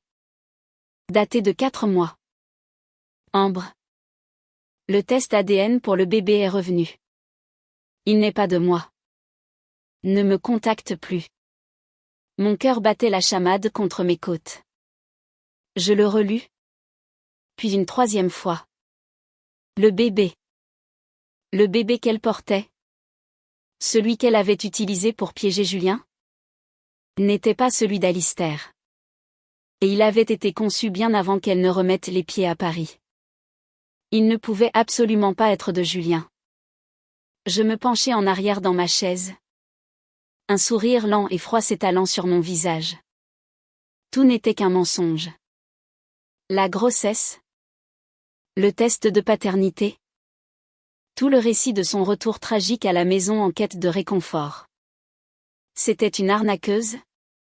Et Julien était sa cible. Mon premier instinct fut d'envoyer l'email directement à Julien. De faire exploser son monde d'un seul clic. Mais je me suis retenue. C'était trop facile. Trop rapide. La vengeance. J'apprenais. Est un plat qui se mange froid. Et sur un plateau de sa propre fabrication. Je commençais un nouveau dossier. Un projet secret sur lequel je travaillais tard dans la nuit. J'ai demandé à Chloé de sortir tous les registres financiers de l'entreprise des 6 derniers mois. Avec l'aide d'un expert comptable judiciaire, j'ai commencé à suivre l'argent. Il n'a pas fallu longtemps pour trouver ce que je cherchais. Julien avait été généreux. Extraordinairement généreux. Il y avait un acompte pour un appartement de luxe pour Ambre, Payés sur un compte de l'entreprise qu'il contrôlait. Il y avait des frais pour des vêtements de marque, des bijoux coûteux, des billets d'avion en première classe. Le tout déguisé en divertissement client ou frais de marketing. Il avait détourné des fonds.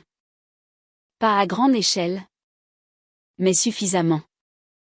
Assez pour constituer un manquement à son devoir de fiduciaire. Assez pour être un crime. Il avait été si aveuglé par sa culpabilité et son besoin désespéré de s'occuper d'elle qu'il avait commencé à voler l'entreprise que nous avions construite ensemble. À me voler. J'ai compilé tout cela dans un seul dossier accablant. Les rapports des enquêteurs. Les avis sur la clinique de test de paternité frauduleuse. L'email d'Alistair Finch. Et une ventilation détaillée de chaque euro que Julien avait détourné vers Ambre. C'était le portrait d'un imbécile. Un homme si complètement manipulé que c'en était presque tragique. La dernière étape fut la plus difficile. Je devais attendre le moment parfait. Ce moment arriva une semaine plus tard, sous la forme d'une invitation gravée livrée à mon bureau. Ambre Dubois et Julien Valois vous invitent à célébrer leur mariage. Le mariage était dans 2 semaines. Une petite cérémonie intime dans un vignoble près de la ville. Ils se dépêchaient, essayant de légitimer leur relation avant l'arrivée du bébé. Ils construisaient leur avenir sur un fondement de mensonges. Et j'étais sur le point d'y mettre le feu. La veille du mariage, j'ai envoyé le dossier. Je ne l'ai pas envoyé à Julien. Je l'ai envoyé à son père. Jonathan Valois était un homme redoutable. Un juge fédéral à la retraite avec une volonté de fer et une boussole morale inébranlable. Il avait toujours été gentil avec moi. Me traitant plus comme une fille que comme une belle-fille. Il valorisait 2 choses par-dessus tout, la famille et l'intégrité. Je savais que le contenu de ce paquet le détruirait. Mais je savais aussi qu'il était le seul à pouvoir faire comprendre à Julien la profondeur de son échec. J'ai inclus une courte note manuscrite. Jonathan. Je suis sincèrement désolé que vous ayez à voir ceci. Je pensais que vous aviez le droit de connaître la vérité avant que votre fils ne commette la plus grande erreur de sa vie. L'enfant n'est pas de lui. Avec mes plus profonds regrets. Chloé. J'ai passé les 24 heures suivantes dans un état d'animation suspendu. J'ai éteint mon téléphone. Je ne suis pas allée en ligne. Je suis restée assise dans mon appartement silencieux. La main posée sur mon propre ventre qui s'arrondissait doucement. Et j'ai attendu. J'avais allumé la mèche. Maintenant, tout ce que je pouvais faire, c'était attendre l'explosion. Elle est arrivée l'après-midi suivant. Le jour de ce qui aurait dû être son mariage. Ce n'était pas un appel de Julien ou de son père. C'était une alerte d'information qui est apparue sur mon ordinateur portable. PDG local dans un scandale de détournement de fonds. Mariage annulé brusquement. J'ai cliqué sur le lien. L'article était avare de détails. Mais le message était clair. Une source anonyme avait divulgué des documents à la presse. Julien Valois faisait l'objet d'une enquête. Le mariage avait été annulé quelques heures seulement avant le début de la cérémonie. Il y avait une photo d'Ambre, prise par un paparazzi, fuyant le vignoble en voiture, le visage caché derrière ses mains, la traîne de sa robe de mariée blanche entassée sur le siège passager à côté d'elle. Il n'y avait aucun sentiment de triomphe. Aucune joie. Juste une tristesse profonde et douloureuse. J'avais gagné. J'avais repris mon entreprise. Ma vie. Mon amour-propre. Mais le coup avait été immense. J'avais détruit l'homme que j'avais autrefois aimé. Non par haine. Mais par un besoin désespéré et primal de justice. J'ai fermé mon ordinateur portable. Me suis dirigé vers la fenêtre et j'ai regardé la ville. Le ciel était d'un bleu pâle et délavé. Un nouveau chapitre de ma vie commençait. Né des cendres de l'ancien. Et pour la première fois, J'ai ressenti une lueur de quelque chose que je n'avais pas ressenti depuis très longtemps, la paix. 5 ans. Cela semble une éternité. Et cela semble hier. Le temps s'écoule en courants étranges et imprévisibles. Il ne guérit pas toutes les blessures, comme on dit. Mais il adoucit les angles vifs, transformant les falaises abruptes de la douleur en collines douces de souvenirs. La tempête du passé est passée, laissant derrière elle un ciel plus calme, plus clair et infiniment plus paisible. Je n'habite plus à Paris. Une fois la poussière retombée, les batailles juridiques gagnées et l'entreprise fermement et uniquement mienne, j'ai réalisé que la ville elle-même était un fantôme. Chaque coin de rue, chaque restaurant, chaque après-midi pluvieux contenait un souvenir que je ne voulais plus porter. Alors je suis parti. J'ai déménagé le siège de Laurent Architecture à Aix-en-Provence, dans un bureau lumineux et aéré donnant sur les champs de lavande. J'ai vendu l'appartement que j'avais conçu avec Julien, le chef-d'œuvre minimaliste de verre et d'acier, et je n'ai jamais regardé en arrière. Ma nouvelle maison est une petite bastide nichée dans une rue calme et bordée d'arbres en Provence. Elle est chaleureuse et remplie de lumière, avec un grand jardin à l'arrière où la lavande et les roses poussent à l'état sauvage. Mon bureau est ma pièce préférée, enveloppée d'un calme doux. Ses murs tapissés d'étagères en noyer poli contenant des livres sur l'art et l'architecture.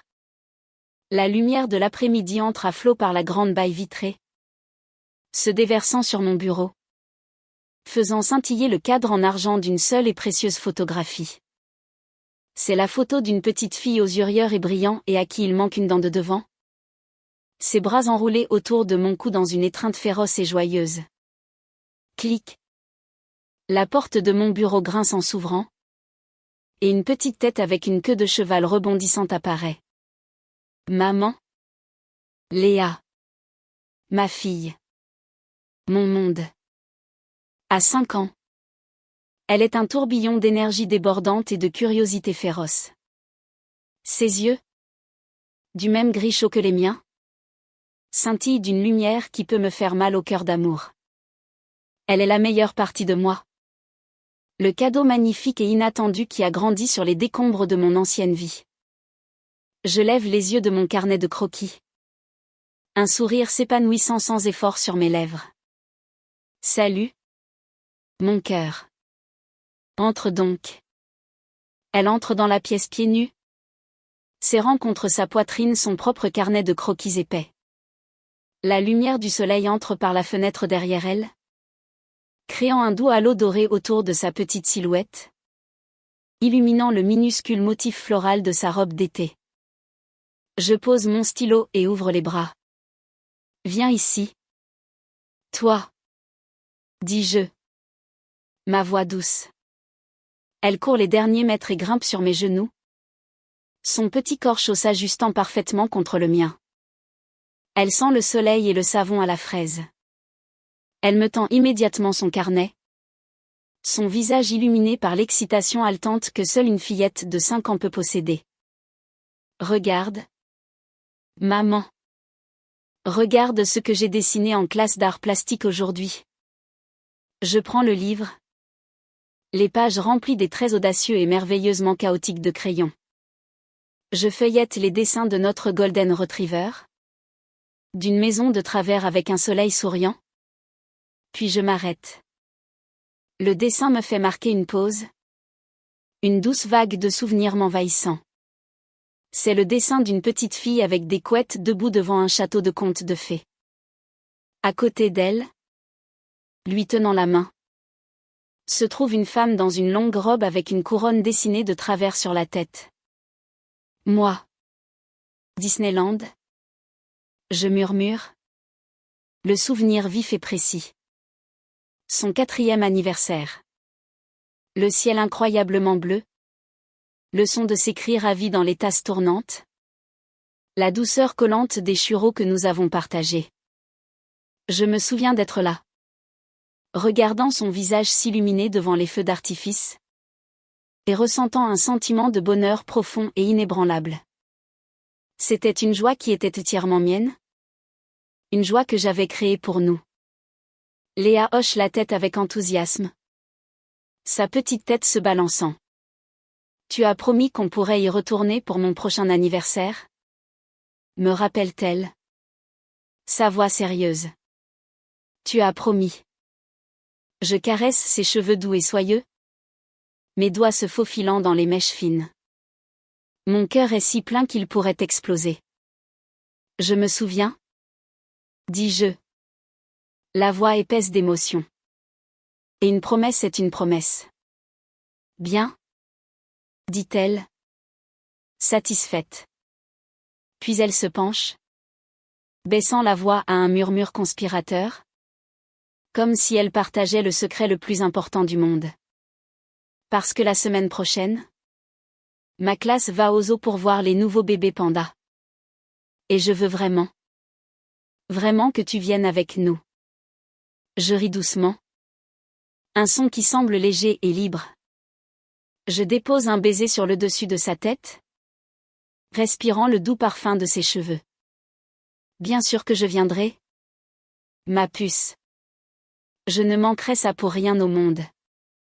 Elle se blottit plus profondément dans mes bras. Contente. Et nous restons assises là dans le calme de l'après-midi. Regardant la lumière du soleil s'estomper. Peignant le parquet de longues bandes dorées. En ce moment, tenant cette petite âme miraculeuse sur mes genoux, je comprends ce qu'est vraiment la liberté. Il ne s'agit pas d'oublier le passé ou d'effacer la douleur. Il s'agit d'accepter que c'est arrivé, que cela vous a façonné, mais que cela ne vous définit plus. Il s'agit de construire une nouvelle vie. Une vie meilleure, selon ses propres termes. Je n'ai plus jamais entendu parler d'Ambre. Après l'éclatement du scandale, elle a disparu. Le rapport final du détective privé a noté qu'elle était retournée à Londres, sans enfant et en disgrâce. Sa tentative de ruiner ma vie avait fini par anéantir la sienne. Julien. Son histoire est plus calme, plus triste. Son père, fidèle à son caractère, l'a forcé à prendre ses responsabilités. Julien a plaidé coupable des accusations de détournement de fonds. Il a remboursé chaque centime à l'entreprise. Une dette qui lui a coûté ses économies, son héritage et sa fierté. Il a évité la prison mais a perdu sa licence d'architecte. La dernière fois que j'ai entendu parler de lui, il travaillait pour une petite entreprise de construction dans une autre région, faisant du dessin technique. Une ombre de l'homme qu'il était autrefois. Il a essayé de me contacter une fois, environ 1 an après mon déménagement, par l'intermédiaire de son avocat. Il voulait savoir pour le bébé. Il avait dû faire le calcul. Théa a répondu en mon nom. Une lettre courte et formelle confirmant l'existence de Léa mais exprimant mon souhait explicite de n'avoir aucun contact. Il n'a jamais réessayé. Parfois, tard dans la nuit, je me demande si Léa posera un jour des questions sur son père. Je sais qu'un jour, elle le fera. Et je lui dirai la vérité. Ou du moins une version qu'elle pourra comprendre. Je lui dirai qu'il faisait partie de moi. Une partie de mon histoire? Mais que notre histoire, la sienne et la mienne, est quelque chose de nouveau. Quelque chose que nous écrivons ensemble. Chaque jour. Je baisse les yeux vers ma fille. Ses petits doigts traçant maintenant les motifs sur ma manche. Ses yeux brillants contenant des univers entiers. Une douce brise agite les rideaux, portant le parfum délicat de la lavande du jardin. C'est paisible. C'est doux. C'est complet. Je ferme les yeux, penchant la tête en arrière contre la chaise, prenant une profonde et lente inspiration de l'air chaud de l'été. Le son du soupir heureux de mon enfant remplit la pièce ensoleillée. Et je sais, avec une certitude qui s'ancre profondément dans mes os, que je suis enfin, vraiment, chez moi.